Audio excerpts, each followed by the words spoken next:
we go. They are at the 44-yard line of the Chargers. Taylor out to the left side. And Ricky Waters to the right. And a play fake. Young goes deep middle. He's got Jerry Rice. Touchdown 49ers. First touchdown of the game. Comes after only a minute and 24 seconds. 44 yards. Touchdown pass to Rice. He sets another record. How can they leave Jerry on something like that?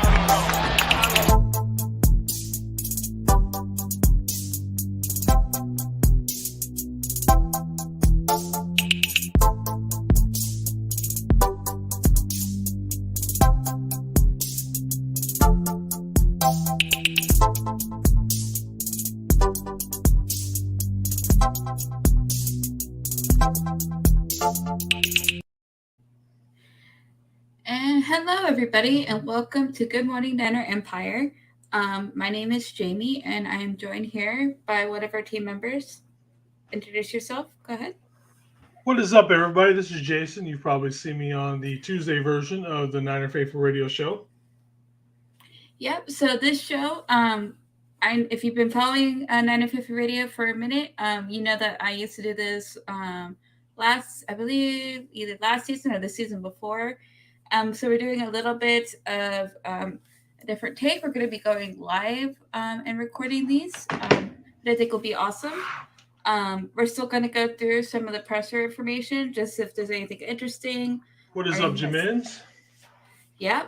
Feel free to comment, guys. And just, so we're going to go through some of the pressers. We're going to do a quick recap of any big news over the week. And do a little preview for the upcoming game on Sunday. So that's kind of how the show's going to go. So you ready to get started? Let's do it. All right. So I have a couple of pressers here. So we're going to play one from our defensive coordinator, D'Amico Ryans. Here we go. Not much we can do. Guys just have to make sure they have, with the inclement weather, guys just have to make sure they have the proper cleats, and our equipment staff, they're great. They'll make sure our guys have the proper footwear to make sure we can run and not be worried about slipping or footing or anything of that nature. Guys just need to worry about having the right equipment to go play fast and not worry about the weather.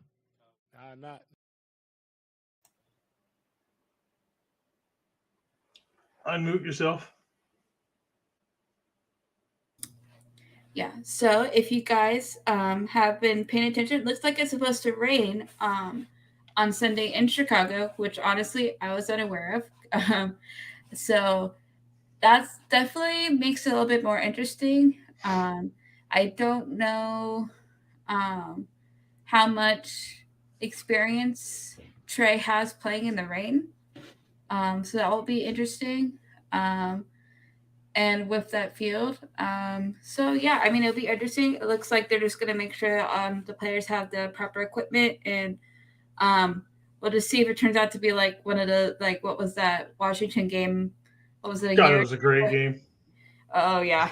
We could that was a crazy game. The Bosa slide is still a thing, 2.5, 3 years later? I know that one was crazy. So, as far as Trey playing he played up in a dome in college, so he probably doesn't have a whole lot of experience in it. But I'm sure he's played at it at some point, like high school and stuff like that. I haven't seen how much it's is it supposed to be drizzling or if it's a downpour. I'm pretty sure with Bosa's remarks lately about turf fields in general, he probably would rather play on a soaked field with natural grass than a crap field with artificial. So I'm sure the guys will be ready for it.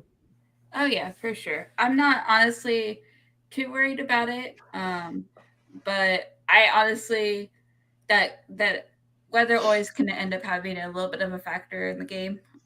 Just something to keep an eye on. I don't think it's going to be that big of a deal, but probably run a little bit more than planned for, per se. Maybe a little bit more, maybe Trey's going to tuck that ball and run it on a rollout rather than, toss it just because he's not quite used to it. So we'll see. Yeah, for sure. All right. So our next clip, we're going to play, let's see, D'Amico Ryans on, I believe, Justin Fields. I mean, he's a tremendous athlete, right? He got out on us last year a lot, made a lot of big time plays, big time runs, that normal quarterbacks can't make. So the guy is very athletic. He can run all over the place. So we have to, as we rush and as we play our coverages, we have to be very aware of that. Because of the type of athlete he is, the speed that he has, he can get out on you and make you pay. So we just have to be conscious of that, and we have to be disciplined in everything that we're doing. He's a tremendous. Okay, so that was about Justin Fields. And so the reason I picked this one is because I've seen a couple of news articles pop up about Fields being salty that the 49ers passed on him, very similar to the whole Aaron Rodgers being passed on by San Francisco back in the day. So kind of the same vibes. Honestly, for me, I don't remember very much of that game. And I haven't seen very much of him in the preseason because I haven't watched a lot of preseason. But I do remember he's very athletic. And he has a pretty good arm. So do you have any thoughts on this, Jason? I don't understand the quote unquote hate that he's getting for I don't like this team because they passed up on me. I think any player, especially a player of his caliber coming out of college, is going to have the same thing. Like I'm sure Mac Jones still has the same thing for us and stuff like that. So that's not terrible. But I mean, as far as what I expect from Justin Fields is that he is, as you said, the really good athlete. He's probably going to get a couple of runs where he's going to go 15, 20 yards just because he is that type of athlete.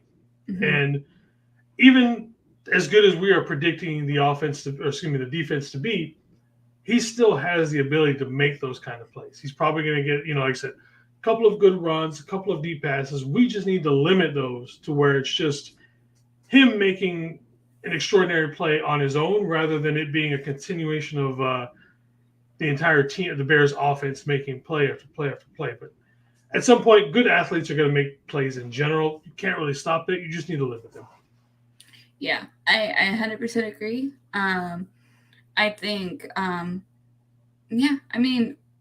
he's going to make plays, and I think our defense are going to make some plays too. So I think it's just going to be like how it is. It's a game. Whoever comes out big at the end is the winner. So I do know that in their last game, he only played like the first half, and he actually did have a first half. But again, just like every other preseason game, he's going against backups and all that kind of stuff. So obviously taken with a grain of salt, but he did look good in the little bit that he played. Yeah, for sure. All right, so now we're going to move on to, I believe, our offensive coordinator, Chris Foerster. I have a couple of clips from him. First, he's going to give a little bit of his opinion and maybe an update on Mike McGlinchey. He looks the best he's looked. I mean, and it's, knock on wood that he holds in there. He fought through the rough injury coming back in the Green Bay game, got about 8 plays in. And now he's really done a nice job, man. He's these last few days, he's looked like the Mike that we've all hoped he would look like. It's been encouraging. And again, same thing. He's got to string some games together here, and I hope that he goes out on Sunday and has a really nice outing. All right. So that was him on Mike McGlinchey. It looks like Mike McGlinchey is looks like he's on track to play on Sunday. He has had, unfortunately, some really bad injuries over the last season and a half, basically. And he's been rehabbing and getting back into shape for all of that. I know I feel like for me, my biggest worry of the team this year is our offensive line. Just because we have a young quarterback in the backfield and we really got to give him as much protection as we can. And defensive lines all over the league are I feel like are getting stronger and tougher to play against. So I worry about the offensive line a little bit. But I really hope, for me personally, I just hope Mike McGlinchey comes back and has a pretty good game. So do you have any thoughts, Jason? Yeah, it's and I understand, especially with the inside of the line, it is the issue compared to what's on the outside. Like if we have McGlinchey and Trent on the outside, I am much more confident in the interior with those two guys anchoring the outside. Glinch and Trent are going to be able to help along whoever the three are on the inside. No matter, right now obviously it looks like it's going to be Banks, Brendel, and Buford. It's so much better with those two on the outside. Yes, I know a lot of people will jump down the throat that McGlinchey isn't that great. Blah blah blah. Look at his run blocking ability. He is an elite run blocker, which this team needs and wants. So if we have him out there versus say Jalen Moore, it's so much better. So with Jalen Moore, if he ends up starting because McGlinchey's not ready to go, the confidence level does go down. But if McGlinchey's out there, it's such a better line overall. With him, there's you get those two vets on the outside guiding the three interior new guys. It's so much better. Yeah, I 100% agree. I know that McGlinchey has been up and down with the fans on their perception of him and his play. But like you said, he's a fantastic run blocker, which is something that is a huge part of this team's offensive line, just because we do run the ball a lot. And so it's extremely important. So, yeah, I agree with you. I feel so much better if Trent and McGlinchey are both out there. It sounds like he's on track to play. I'm hoping that's the case. I do have a screenshot of the injury report from today that we can go over after we go through all these, and we can see if there's him up there. All right, next one is I'm just going to talk a little bit about Forrester's going to talk a little bit about Banks and then the rest of the O-line. Aaron's development's been good. He's worked really, really hard. He's maintained his physical conditioning. He trains really hard. He works really hard.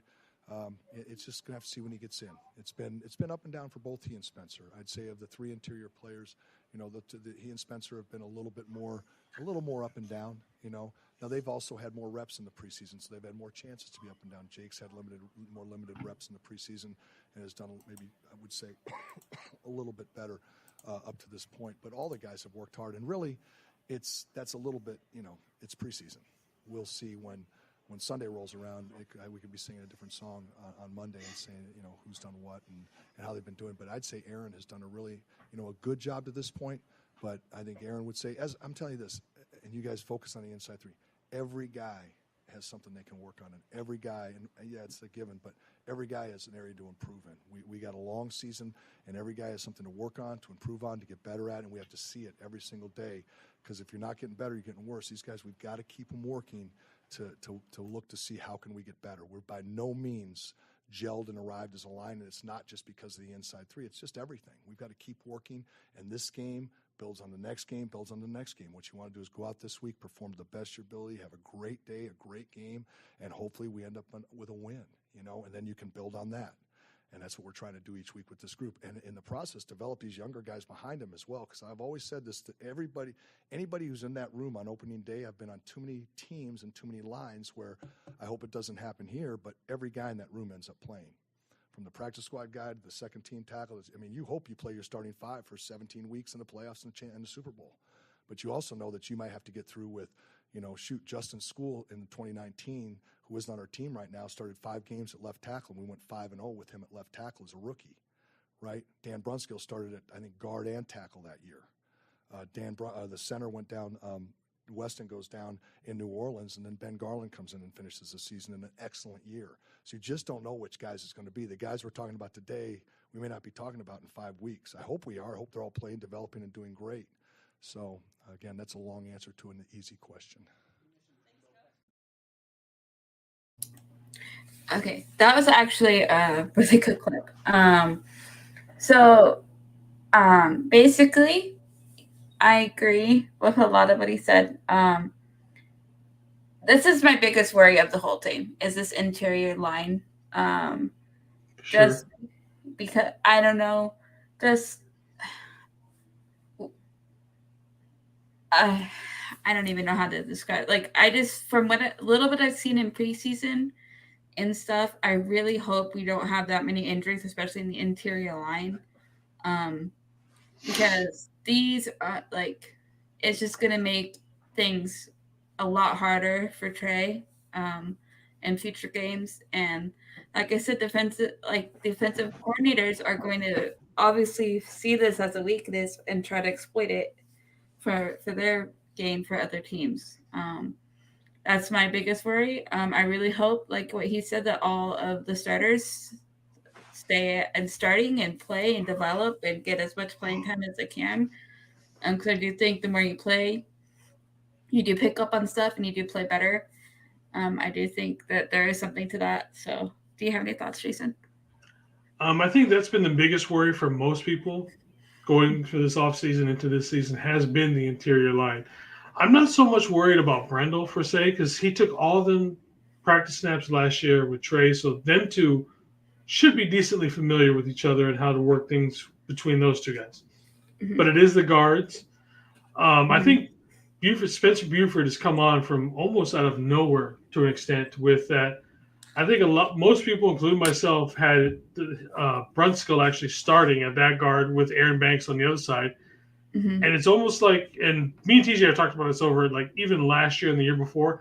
If Daniel Brunskill is our sixth man, kind of the NBA, the sixth man coming off the bench, if that's our sixth man, that is the best version of this offensive line.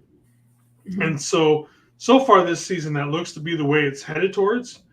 But at the same time, I think all three interior positions are on a decently short leash.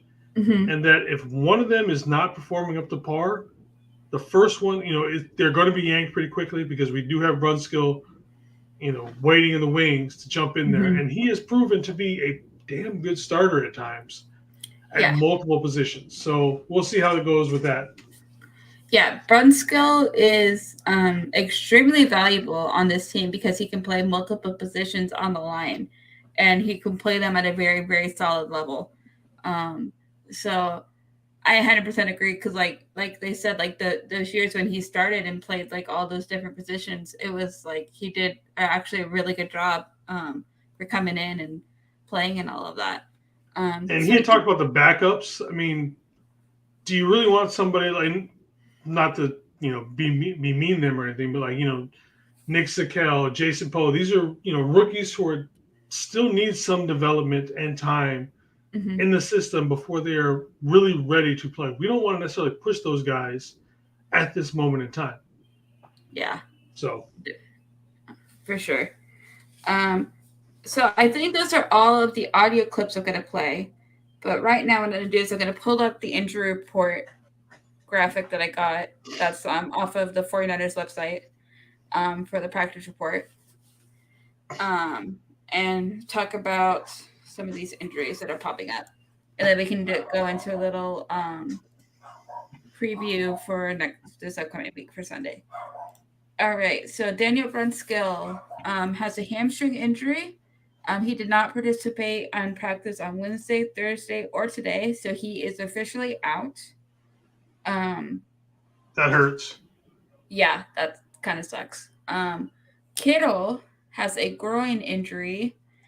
He has not participated in the last 3 practices, but he is listed as questionable. For Kittle, oh yeah, here, I'll try it up right here right now. Give me 1 second. I would not put it past Kittle to play, for him to be like,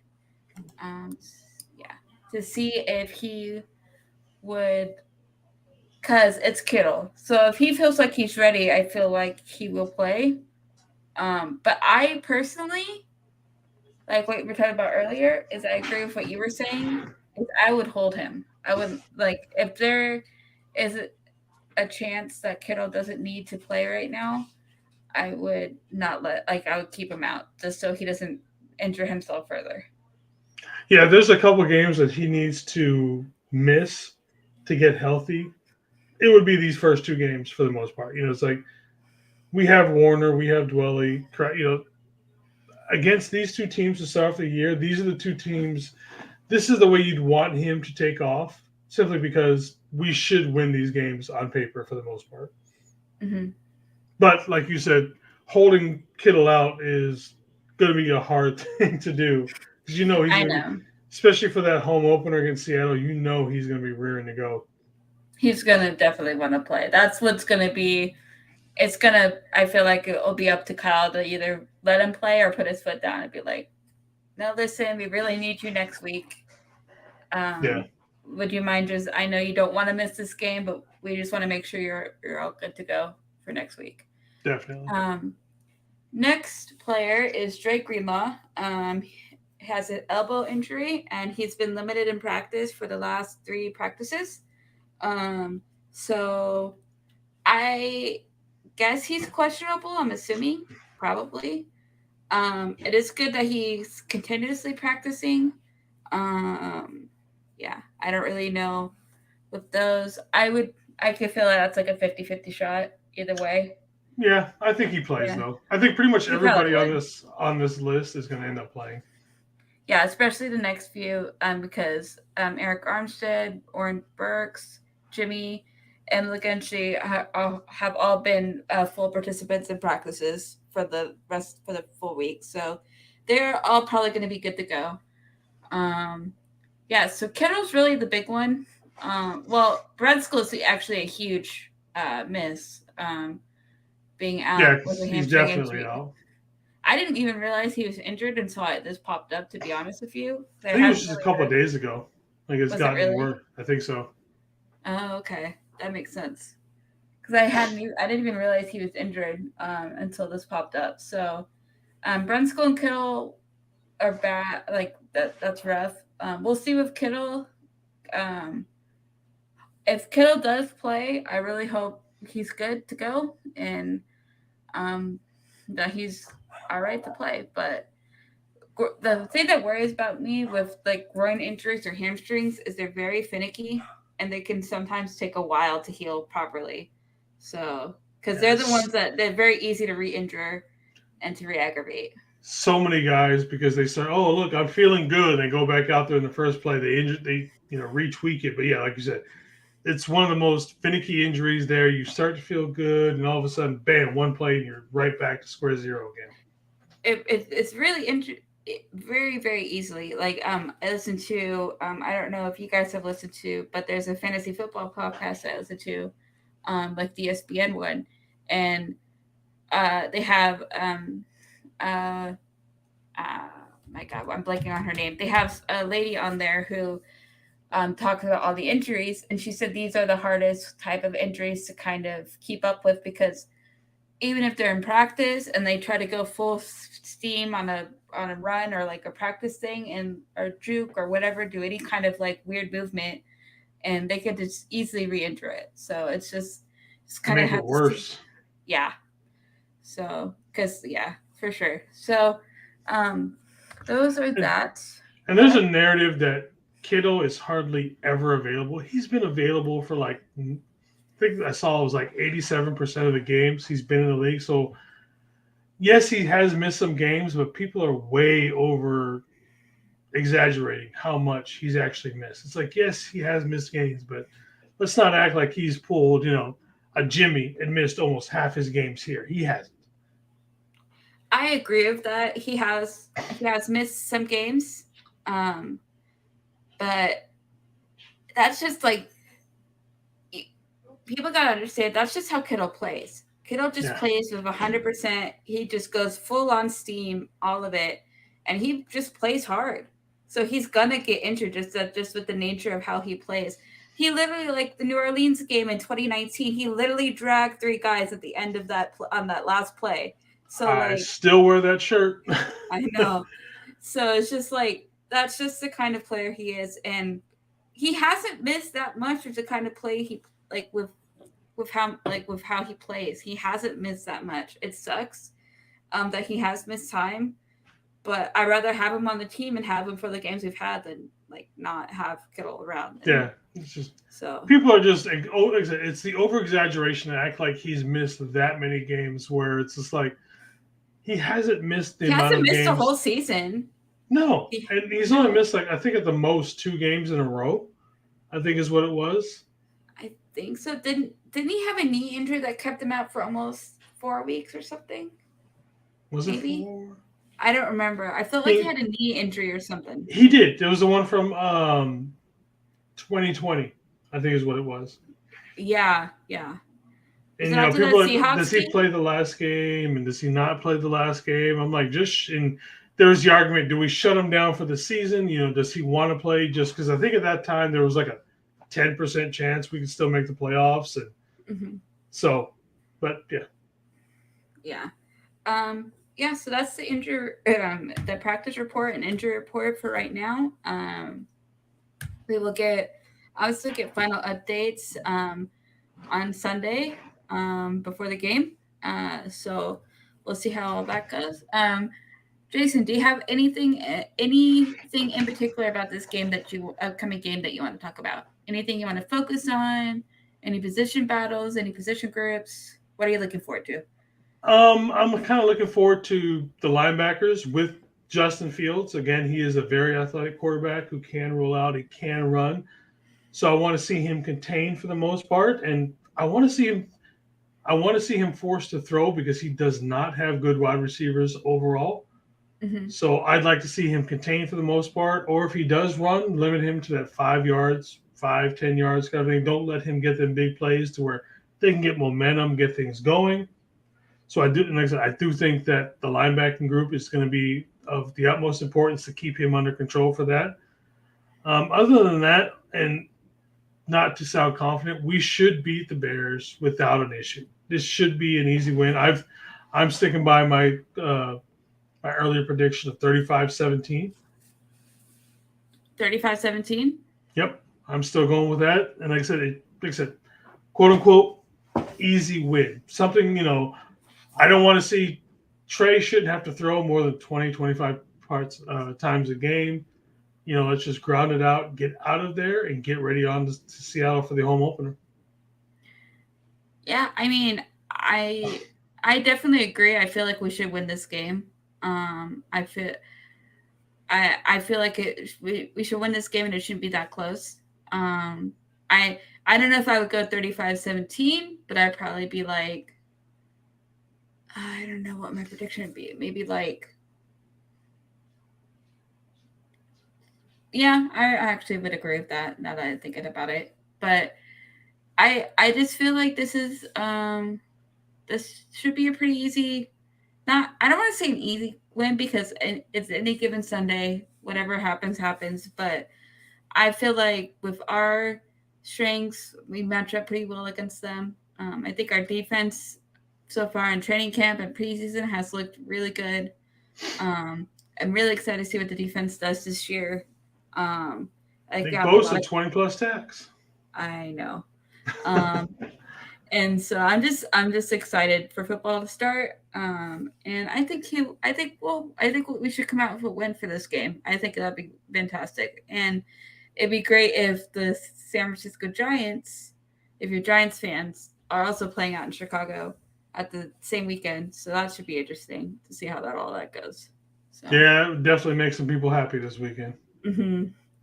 Yeah. So, I mean, I think the linebackers, if they contain Justin Fields and hold him up, and if Trey can get some easy, I don't want to say easy, but get some really good, get a good rhythm going with his passing and get some really good ground game going with some really good runs, I think we should be pretty solid.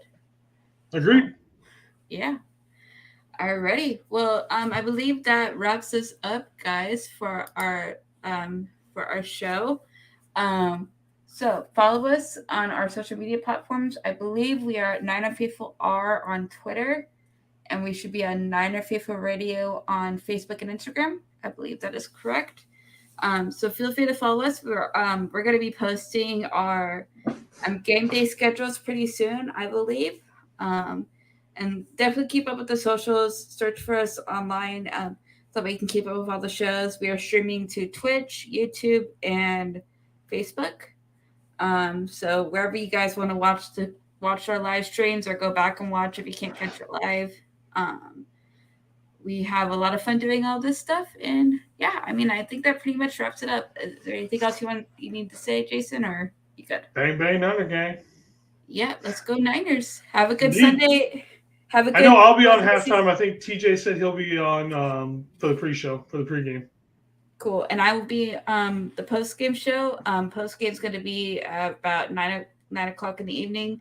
I am sorry, guys. I know that's really late, but that is when I get off work and I'll have time to be able to do it. So I'll be asleep.